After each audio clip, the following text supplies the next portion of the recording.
শুনো, এখন আসে জ্যোতির্বিজ্ঞান।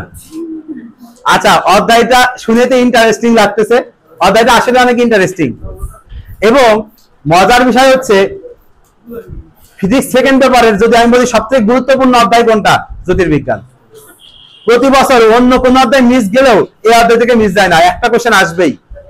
ঠিক আছে, ফিজিক্সে মোট অধ্যায় কয়টা? 21টা। 20টা কোশ্চেন হয়, তো একটা অধ্যায় থেকে একটা বাদ যাবে, সেটা জীবনে জ্যোতির্বিজ্ঞান হবে না। জ্যোতির্বিজ্ঞান থেকে কোশ্চেন একটা আসবেই, কথা বুঝছো? এই কারণে জ্যোতির্বিজ্ঞান খুব ভালো মতো পড়বো। তো এখন খেয়াল করো, জ্যোতির্বিজ্ঞান পড়ার আগে আমরা একটু চিন্তা করে পড়ি। দেখো, যে কোনো অধ্যায়ের শুরুতে আমরা কি তার ইতিহাস বা তার কারণটা জানতেছি। যেমন আগেরটা আমরা যেটা পড়লাম, তড়িৎ প্রবাহের চৌম্বক ক্রিয়া, তড়িতের ফলে চৌম্বক উৎপন্ন হচ্ছিল এবং তারপরে তার ধর্ম পড়লাম। এখন জ্যোতির্বিজ্ঞান আমরা কি কি পড়বো, সূচনা অংশ বলে দিছে কি কি পড়বো। দেখো, মহাবিশ্ব সৃষ্টির মূল রহস্য কি? মহাবিস্ফোরণ। আর সংকোচন ও কৃষ্ণ গহ্বর সৃষ্টি বা তারার মৃত্যু, এটা মহাবিশ্ব ধ্বংসের কারণ। সূচনা আর ধ্বংস দুইটাই বলে দিছে, অধ্যায় কিন্তু এখানেই শেষ। কারণ কি, সূচনাও দিছে ধ্বংসও দিছে, অধ্যায় কিন্তু শেষ। কিন্তু এখন কিভাবে সূচনা হয়েছে, কিভাবে ধ্বংস হয়েছে, এগুলো আমাদের পড়া লাগবে। তাহলে জ্যোতির্বিজ্ঞানের উদ্দেশ্য বা পড়ার উদ্দেশ্য হচ্ছে মহাবিশ্ব সৃষ্টির ধ্বংস জানবো, আর মহাবিশ্ব সৃষ্টি জানবো আর মহাবিশ্বের ধ্বংস জানবো। ঠিক আছে, এইটা খেয়াল করতে হবে। তো এখন জিনিসটা বেশ ইন্টারেস্টিং, মহাবিশ্ব সৃষ্টির রহস্য। এইটা প্রাচীন আমলে মানুষজন হঠাৎ চিন্তা করলো যে মহাবিশ্বকে আসলে কিভাবে সৃষ্টি হয়েছিল।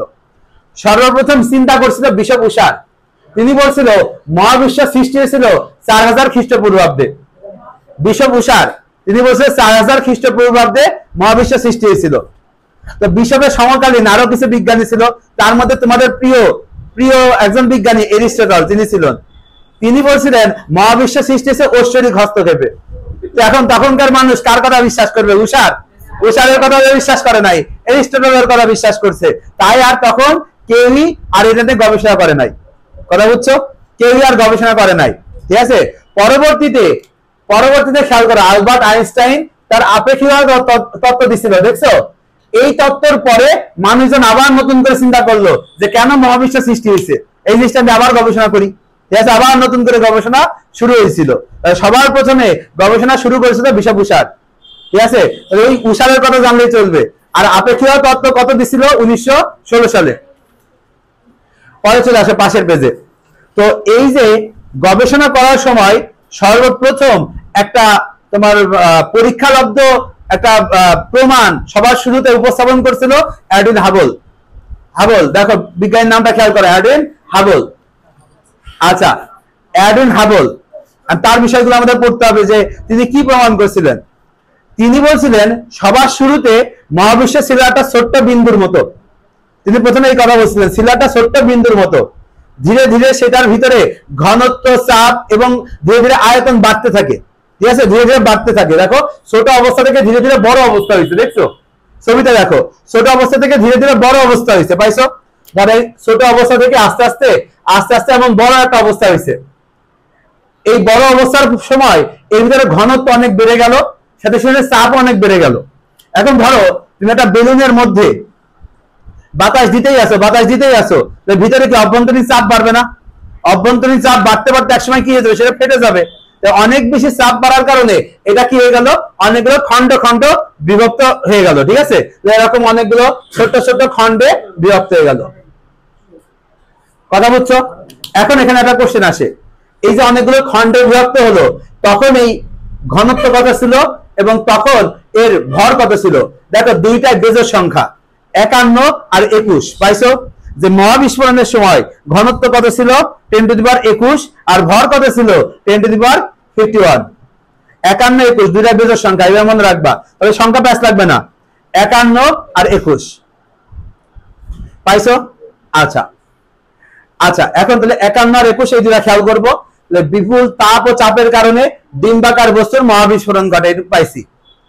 এখন খেয়াল করো, পরীক্ষায় যদি এইভাবে কোশ্চেন আসে, ধরো এই যে বিস্ফোরণটা হলো, এই বিস্ফোরণ হওয়ার ফলে এই অণুগুলা, ধরো তোমার একটা সহজ কথা চিন্তা করো, বাউন্ডারি রোডে ধরো একটা বোমা পড়ছে, তোমরা কি দৌড়ানো শুরু করবো না? যে যেদিকে পারো। তো এখানেও কি বিস্ফোরণ হয়েছে, যে যেদিকে পারে কি ছুটাছুটি শুরু করবে। এই যে এখান থেকে প্রত্যেকটা অণু কি দূরে দূরে ছুটাছুটি শুরু হবে। এই যে দূরে দূরে ছুটাছুটি শুরু করছে, এইটাকে কি বলা হয়? সম্প্রসারণ তত্ত্ব। এই সম্প্রসারণ তত্ত্ব কোন বিজ্ঞানী দিছে? Edwin Hubble. কথা বুঝছো? সম্প্রসারণ তত্ত্ব কোন বিজ্ঞানী দিছে? Edwin Hubble. আচ্ছা, তাহলে এইভাবে যদি কোশ্চেন আসে, মহাবিস্ফোরণের ফলে গ্রহ, নক্ষত্র, উল্কা পরস্পর দূরে সরে যাচ্ছে, সম্প্রসারণ তত্ত্ব কোন বিজ্ঞানী দিছে? Edwin Hubble. তাহলে এবার বলো, বিস্ফোরণ তত্ত্ব কে দিছে?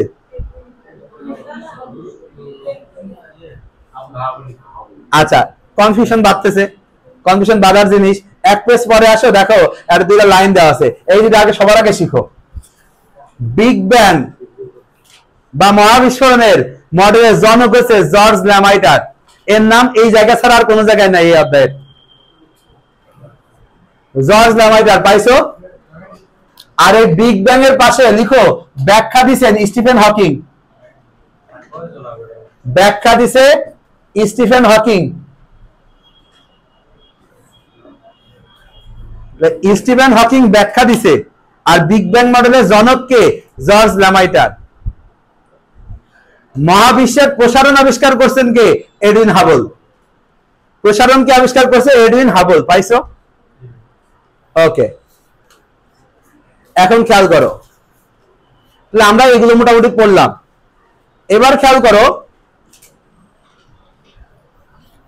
বিগ ব্যাং এর ফলে কি হয়েছিল? যে একটা বড় জায়গা থেকে পরে আস্তে আস্তে অনেকগুলো ক্ষুদ্র হয়ে এরা কি অনেক দূরে দূরে সরে গেছে না? এইটাকে কি বলা হয়েছিল? সম্প্রসারণ তত্ত্ব। কথা বুঝছো? এইভাবে সর্বোচ্চ দূরে সরার পর এরা আর দূরে সরতে পারে না। সর্বোচ্চ দূরে সরার পর আর দূরে সরতে পারে না, তখন কি হবে? আবার কাছে আসা শুরু হবে। এই যে এইগুলো আবার যে কাছে আসা শুরু হবে, এই তত্ত্বকে বলা হয়, কাছাকাছি চলে আসা তত্ত্বকে বলা হয় বিগ ক্রাঞ্চ তত্ত্ব। পাইছো? বিগ ক্রাঞ্চ তত্ত্ব। তো সর্বোচ্চ দূরে সরে যাওয়ার পর আবার কাছাকাছি আসার এই তত্ত্বকে বলা হয় বিগ ক্রাঞ্চ তত্ত্ব। পাওয়া গেছে?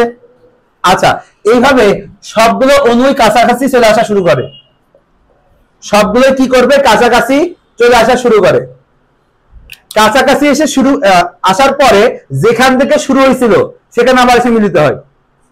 মিলিত হওয়ার পর আবার বিস্ফোরণ হবে। তাহলে আবার কি হবে? বিগ ব্যাং হবে। তাহলে দেখো তো, বিগ ক্রাঞ্চ যখন সমাপ্তি হয়েছে তখন আবার কোনটা শুরু হয়েছে? বিগ ক্রাঞ্চ সমাপ্তি হওয়ার পর বিগ ব্যাং শুরু হয়েছে না? এখানে দেখো সেই লাইন লেখা আছে, বিগ ক্রাঞ্চ তত্ত্বের সমাপ্তি হলো বিগ ব্যাং এর সূচনা। পাইছো? এইভাবে বিগ ব্যাং হয়েছে, আবার কি হবে? কিছুক্ষণ পর আবার কি হবে? সেটা সংকোচন হওয়া শুরু হবে। তাহলে আবার কি শুরু হবে? তাহলে বিগ ক্রাঞ্চ। বিগ ক্রাঞ্চের পর আবার কি শুরু হবে? Big bang. এইভাবে একটার পর একটা কিভাবে চলতেছে? পর্যায়ক্রমে চলতেছে। এই থিওরিকে বলা হয় পালসার থিওরি। কথা বুঝছো? এই থিওরিকে কি বলা হয়? Pulsar theory. কথা বুঝছো? বিগ ব্যাং কি? মহাবিস্ফোরণের ফলে দূরে সরে যাওয়া। বিগ ক্রাঞ্চ কি? আবার কাছে চলে আসা। দুইটা কি হয়? পর্যায়ক্রমে সংঘটিত হয়। এই দুইটাকে একত্রে বলা হয় পালসার থিওরি। ওকে, আচ্ছা, এখন এখানে বেশ কিছু কথা দিছে যে মহাবিস্ফোরণের 10⁻³ সেকেন্ড পর মহাবিশ্বের তাপমাত্রা কত ছিল, ঘনত্ব কত ছিল, এরা তারা আবিষ্কার করে গেছে। আমরা মুখস্থ করব, মুখস্থ করো।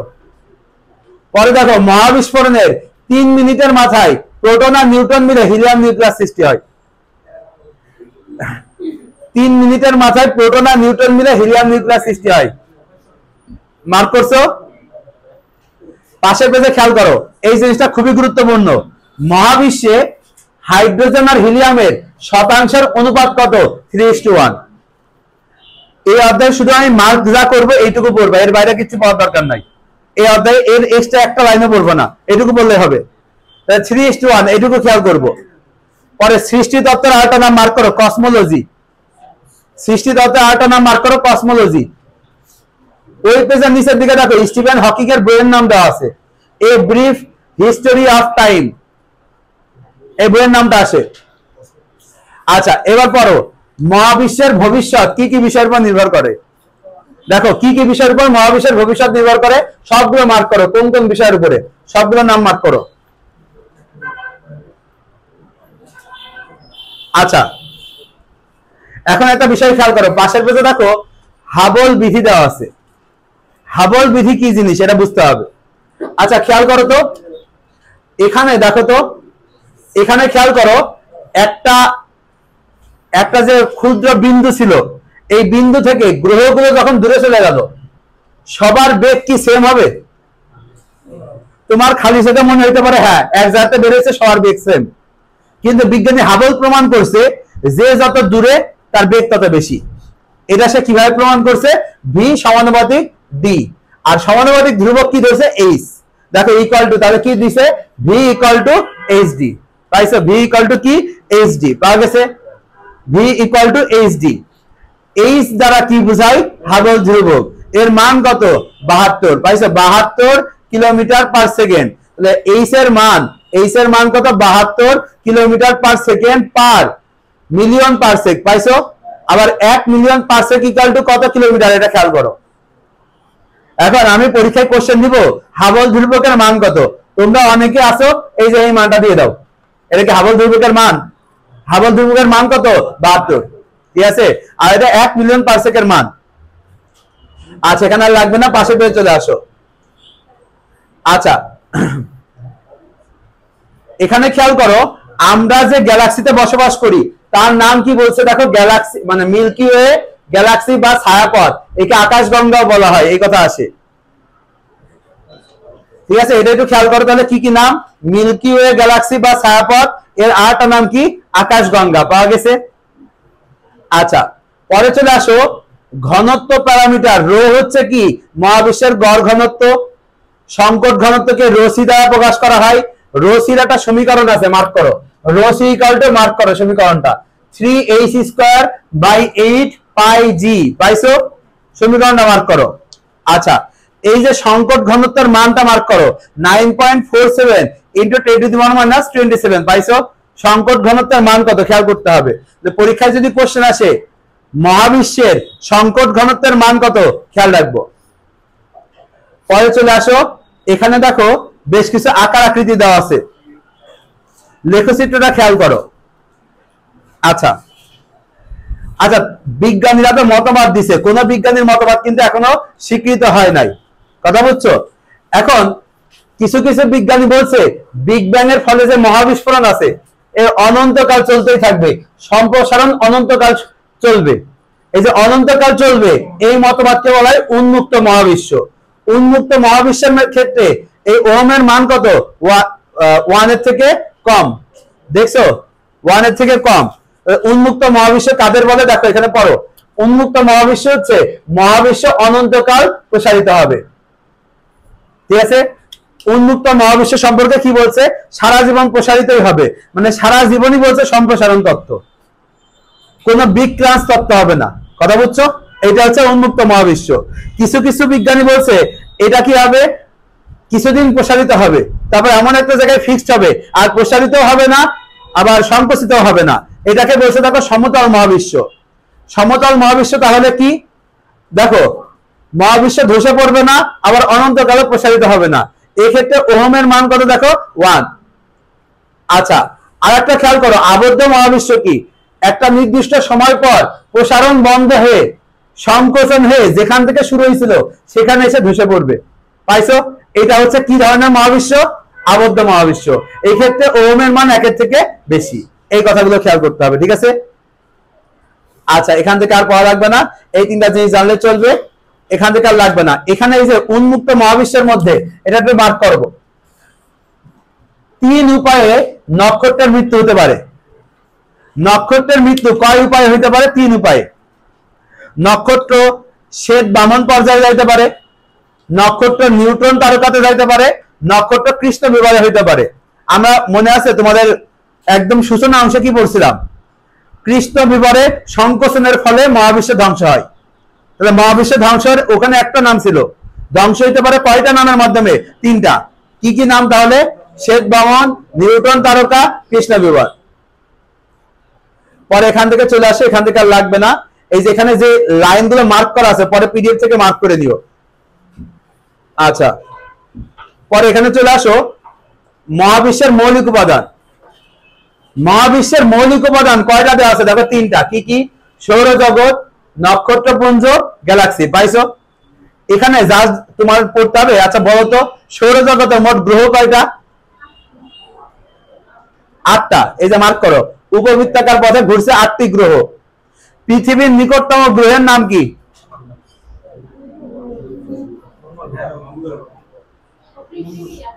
এই যে পৃথিবীর নিকটতম গ্রহ কোনটা? মঙ্গল। পৃথিবীর নিকটতম গ্রহ মঙ্গল। পৃথিবীর নিকটতম নক্ষত্র কোনটা? পৃথিবীর নিকটতম নক্ষত্র সূর্য। পৃথিবীর ওটা উপগ্রহ, উপগ্রহ না, ওটা হচ্ছে, ওটা কি একটা লেখা ছিল আমার খেয়াল নাই। সূর্য হচ্ছে পৃথিবীর নিকটতম নক্ষত্র, এটা মার্ক করো। সূর্য পৃথিবীর নিকটতম নক্ষত্র, এটা ভুল করো না, ঠিক আছে? নক্ষত্র কারা? যারা আলো দেয়। আর গ্রহ কারা? যারা আলোবিহীন। কথা বুঝছো? নক্ষত্র হচ্ছে সূর্য। সূর্য থেকে আলো আসতে কত সময় লাগে? 8 মিনিট 19 সেকেন্ড। কথা বুঝছো? 1 AU = কত মাইল, এই কথাগুলো পড়বা। পরে এখানে দেখো নেবুলা বা নিহারিকা কি কি দ্বারা তৈরি, সবগুলো নাম দেওয়া আছে। 50 থেকে 75% হাইড্রোজেন, এরকম বিভিন্ন মান দেওয়া আছে। পাইছো? কোনটা কি অংশে তৈরি, সবগুলো মান খেয়াল করব, সবগুলো নাম খেয়াল করব। আচ্ছা এখানে লাগবে না, এগুলো সব গ্যালাক্সির নামগুলো মার্ক করো, গ্যালাক্সির নামগুলো পড়বা সব। পরে মৌলিক কণাতে আসো। মৌলিক কণাতে, মৌলিক কণা ফুল পুরোটা পড়তে হবে। মৌলিক কণার মধ্যে পুরোটা পড়বা। মৌলিক কণার মধ্যে ফুল পড়তে হবে। এখন শুনো, মৌলিক কণার মধ্যে কি আছে? তোমরা অনেকে প্রতিকণা আর হচ্ছে কণা এর মধ্যে বুঝো না। প্রতিকণার কণা এগুলো কি, এগুলো দ্বারা কি বোঝায় এটা বুঝো না। এখানে খেয়াল করো, একটা লাইন লেখা আছে, দেখো ফোটন আর মেসন ছাড়া সকল কণিকার প্রতিকণা আছে। পাইছো? ফোটন আর মেসন ছাড়া সকল কণিকার প্রতিকণা আছে। সব থেকে বেশি কোশ্চেন আসে, ইলেকট্রনের প্রতিকণার নাম কি? পজিট্রন। মনে রাখবা, শুধুমাত্র স্পিন আর ভর এক থাকবে, চার্জ যদি আলাদা হয় তাকে বলা হয় প্রতিকণা। কথা ক্লিয়ার? ইলেকট্রনের প্রতিকণা কোনটা? পজিট্রন। কারণ কি? পজিটিভ চার্জ আছে। ইলেকট্রনের চার্জ কি? নেগেটিভ, ওটা চার্জ পজিটিভ, তাই এটা হচ্ছে প্রতিকণা। ইলেকট্রনের প্রতিকণা কোনটা? পজিট্রন। কথা ক্লিয়ার? ওকে, তো এইটুকু ফুল পড়বা, এইটুকু ফুল পড়বা, এইটুকু ভালো মতো পড়ে নিও। আচ্ছা পরে একবার চলে আসো নক্ষত্রের জন্ম, এখানে আসো। নক্ষত্রের জন্মের মধ্যে খেয়াল করো, দেখো ধূলি মেঘে একটু আগে আমরা কি পড়ছি? মহাবিশ্বে হাইড্রোজেন আর হিলিয়ামের অনুপাত কত ছিল? 3:1। দেখো হাইড্রোজেন কত? 75, আর 75 1 অনুপাত কত? 25 হয়। তাই দেখো সেই 24% কি আছে? হিলিয়াম। কথা বোঝা গেছে? দেখো থিওরি মিলছে কিন্তু, 75% কি? হাইড্রোজেন, আর 24% কি আছে? হিলিয়াম। পাইছো? এই অংশ নিয়ে কি গঠিত? নক্ষত্র গঠিত। এই কথা খেয়াল করবো। মোট নক্ষত্রের কত ভাগ বামন নক্ষত্র? 90 ভাগ। পাইছো? 90 ভাগ বামন নক্ষত্র। এরপরে মার্ক করা অংশগুলো একটু পড়বা। পরে 1 নম্বর ম্যাথ মার্ক করো, 11.2 এর 1 নম্বর ম্যাথ। সূর্য প্রতি সেকেন্ডে কি পরিমাণ শক্তি বিকিরণ করে, এই মানটা মুখস্থ রাখবা। এই মানটা মুখস্থ রাখবা। আচ্ছা নক্ষত্রের মৃত্যু লাগবে না, একবার এখান থেকে চলে আসো, এই যে এখানে আসো। একটু আগে আমরা কি বললাম? একটা নক্ষত্র কয় উপায়ে মৃত্যু হইতে পারে? কি কি উপায় ছিল? শ্বেত বামন, নিউট্রন তারকা, ব্ল্যাক হোল বা কৃষ্ণ বিবর। দেখো তো ওই 3টা নাম আছে না এখানে? আছে। এখন এখানে কোশ্চেন কি আছে? কখন একটা গ্রহের ব্যাসার্ধ কত হইলে সেটা নিউট্রন তারকা হবে, কত হইলে সেটা ব্ল্যাক হোল হয়ে যাবে, কত হইলে সেটা সাদা বামন হবে, কত হইলে সেটা সূর্য হবে। ওই শ্বেত বামনের আরেকটা নাম সাদা বামন। বুঝতেছো পারতেছো? ঠিক আছে? এই যে ব্যাসার্ধ মুখস্থ করতে হবে, তো ব্যাসার্ধ আসো এইভাবে মুখস্থ করি, এইভাবে মুখস্থ করি। দেখো আমি যদি বলি এটা কি লাল কালার না, দেখো তাই এইভাবে পড়ি, লাল সাদা কালো। দেখছো সিরিয়ালি আছে, কি কি আছে? লাল সাদা কালো, সূর্য নিউট্রন। তাহলে আমরা এবার সিরিয়ালি এবার পড়ি, লাল, লালের পরে কি? সূর্য। এবার সিরিয়ালি বলো, লালের পর কি? সূর্য, তারপর কি? সাদা, তারপর কি? নিউট্রন, তারপর কালো। ঠিক আছে? লাল, সূর্য, সাদা, নিউট্রন, কালো। কেন এই সিরিয়াল পড়ালাম? দেখো খুব সুন্দর, কোটি লক্ষ হাজার এভাবে কমছে। 14 কোটি, 14 লক্ষ, 13,000, 16 2.5। কথা বুঝছো? 14 কোটি, 14 লক্ষ, 13,000, 16 2.5। তাহলে বলো কি কি বললাম? লাল, সূর্য, সাদা, নিউট্রন, কালো। 14 কোটি, 13,000, 16, 2.5। ঠিক আছে, লেখায় পড়বো। তাহলে আমরা যদি বলি পরীক্ষায় কোশ্চেন আসে কত ব্যাসার্ধ হলে লাল দানব হবে? 14 কোটি। কত ব্যাসার্ধ হলে ব্ল্যাক হোল হবে? 2.5। কথা বোঝা গেছে? এত ব্যাসার্ধ পড়লাম। ব্ল্যাক হোলের ক্ষেত্রে ভর কি বেশি হয় না? আমরা কি জানি ব্ল্যাক হোলে ব্যাসার্ধটা কম হয় আর ভর কি হয়? বেশি। দেখো তো তাই মিলছে না? সব থেকে কম ব্যাসার্ধ কার? ব্ল্যাক হোলের। সব থেকে বেশি ভর কার হবে? ব্ল্যাক হোলের। কথা বুঝছো? ভরের মান দেখো, যদি ভর 1.4 গুণ কম হয় সেগুলো কি হবে? শ্বেত বামন। পাইছো? সূর্যের ভরের 1.4 গুণ কম হলে শ্বেত বামন। তাহলে বুঝে উত্তর দাও, শ্বেত বামনের ক্ষেত্রে সূর্যের ভরের কত গুণ কম হতে হবে? 1.4 গুণ। শ্বেত বামনের ব্যাসার্ধ কত? 13,000। মনে আছে? আচ্ছা, 13,000 ব্যাসার্ধ, ভর কি 1.4 গুণ কম। 1.4 থেকে 3mo এর মধ্যে হলে সেটা কি হবে? দেখো নিউট্রন তারকা। 1.4 থেকে 3 হলে নিউট্রন তারকা। নিউট্রন তারকার ব্যাসার্ধ কত? 16। আর যদি 3mo বেশি হয় তাহলে সেটা কি? কালো বিবর। কালো বিবরের ব্যাসার্ধ কত? 2.5। আর ভারতের একজন বিজ্ঞানী চন্দ্রশেখর, তিনি একটা সীমা দিছিল 1.4mo, তাকে বলা হয় চন্দ্রশেখর সীমা। এটা খেয়াল করবো, 1.4mo। ঠিক আছে, এই কথা খেয়াল করবো। ওকে, আর একটা বিষয় খেয়াল করো, কৃষ্ণ বিবর। এই এমসিকিউ পরীক্ষা আসে। কোন বিজ্ঞানী কৃষ্ণ বিবর আবিষ্কার করছে? জন হুইলার। পাইছো? জন হুইলার কি আবিষ্কার করছেন? কৃষ্ণ বিবর। পাওয়া গেছে? জন হুইলার সর্বপ্রথম কৃষ্ণ বিবর আবিষ্কার করছেন। পাইছো? কৃষ্ণ বিবরের জন্য যে ব্যাসার্ধ প্রয়োজন সেই ব্যাসার্ধকে বলা হয় শোয়ারশিল্ড ব্যাসার্ধ। পাইছো? কৃষ্ণ বিবরের ব্যাসার্ধ নিচের দিকে দেখো দেওয়া আছে RS। পাইছো? RS দ্বারা কি বোঝায়? শোয়ারশিল্ড ব্যাসার্ধ। এই যে তার নাম অনুসারে এই ব্যাসার্ধকে কি বলা হয়েছে? শোয়ারশিল্ড ব্যাসার্ধ। পাইছো? শোয়ারশিল্ড ব্যাসার্ধ সমীকরণটা মার্ক করো, RS = 2gm/c²। আচ্ছা, তাহলে ভালো করে বুঝে উত্তর দাও। এই নাহিন বলো, পরীক্ষায় যদি কোশ্চেন আসে একটা গ্রহ কোন ব্যাসার্ধ পাইলে সেটা কৃষ্ণ বিবরে রূপান্তর হবে? শুনে নাই? দেখছো? শোয়ারশিল্ড ব্যাসার্ধ। শোয়ারশিল্ড ব্যাসার্ধ সমান হলে সেটা কৃষ্ণ বিবর হবে। আবার আমি কোশ্চেন ধরলাম, একটা গ্রহ কোন সীমাতে গেলে কৃষ্ণ বিবরে রূপান্তর হবে? তাহলে উত্তর হবে ঘটনা দিগান্ত। এই কথাটা মার্ক করো। দেখো দেখো, ঘটনা দিগন্ত। দেখো লেখা আছে কালো বিবরের ঘটনা দিগন্তের ব্যাসার্ধ হচ্ছে RS, আর এই অঞ্চলের সীমাকে বলা হয় ঘটনা দিগান্ত। নামটা মার্ক করো।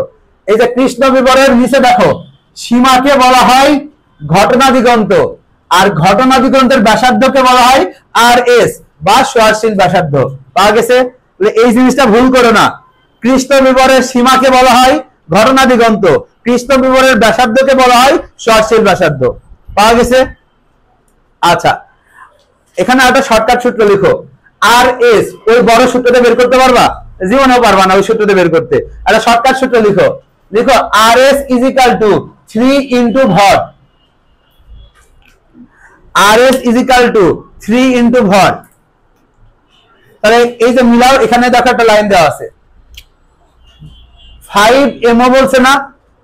বলছে 5mo ভরের শোয়ারশিল্ড ব্যাসার্ধ কত হবে? 3 পাশে কত? 15। দেখছো লেখা আছে 15 কিলোমিটার। পাইছো? আচ্ছা, এখানে পরে বাকি জিনিসগুলো দাগানো গুলো করবা, দাগানো জিনিস পড়বা। 1 নম্বর ম্যাথ দেখো, 2 পেজ পরে যাও, 2 বা 3 পেজ পরে দেখো 1 নম্বর ম্যাথ আছে। এখানে দেখো শোয়ারশিল্ড ব্যাসার্ধ নির্ণয় করতে বলছে। পাইছো? কত ভর বলছে? 4mo। 4 × 3 কত? উত্তর তাহলে 12। এখানে 12 হওয়ার কথা, 11.8 হয়েছে। অনেকের কনফিউশন হইতে পারে। দেখো ওখানে সূর্যের ভর কম ধরছে। ঠিক আছে, 2 × 10⁻30 ধরলে 12 হতো। কথা বুঝছো? 1.99 ধরার কারণে 11.8 আসছে। যে কোনো ক্ষেত্রে শোয়ারশিল্ড ব্যাসার্ধ কিভাবে বের করবা? ভরের সাথে কত দ্বারা গুণ করবা? 3। ঠিক আছে, অধ্যায় শেষ, আর কিছু লাগবে না। আজকে 5 মিনিট বেশি পড়াইছি।